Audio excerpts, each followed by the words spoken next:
Menteri Koordinator Bidang Politik, Hukum, dan Keamanan Mahfud MD memberi tanggapan atas aksi ratusan orang yang menggeruduk rumah ibunya di Pamekasan, Madura, Jawa Timur, Selasa 1 Desember 2020. Diberitakan Surya, ratusan orang mendatangi rumah ibunda Mahfud MD. Tetangga Mahfud MD, Halili, mengatakan aksi itu berlangsung singkat. Menurutnya ada massa yang datang menggunakan mobil dan jalan kaki. Rata-rata massa mengenakan sarung, memakai kopiah atau sorban. Sekitar 200-an orang lebih yang demo, kendaraan mereka diparkir di pinggir jalan.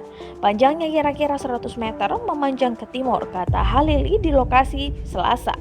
Masa datang ke rumah ibunda Mahfud MD sekira pukul 14.30 waktu Indonesia Barat. Mereka sempat berteriak meminta Mahfud MD untuk keluar. Masa akhirnya membubarkan diri saat personel kepolisian dari Polres Pamekasan mendatangi lokasi. Atas aksi ini, Mahfud MD pun memberi tanggapan. Tanggapan tersebut ia sampaikan di akun Twitternya @mohmahfudmd.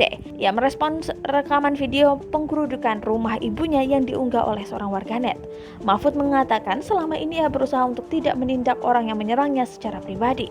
Hal ini karena ia khawatir bakal disebut egois dan sewenang-wenang karena punya jabatan. Mahfud menyatakan kali ini ia akan bersikap tegas karena yang diganggu bukanlah dirinya melainkan ibunya.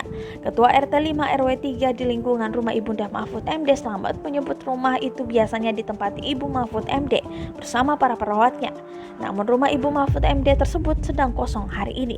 Rumah saat ini kosong tapi setiap hari dijaga antara 3-6 polisi berbaju preman, ungkap Slamet dikutip dari kompas.com pada Selasa lalu. Kapolres Pamekasan AKBP Apip Ginanjar enggan berkomentar saat diwawancarai usai aksi di lokasi kejadian.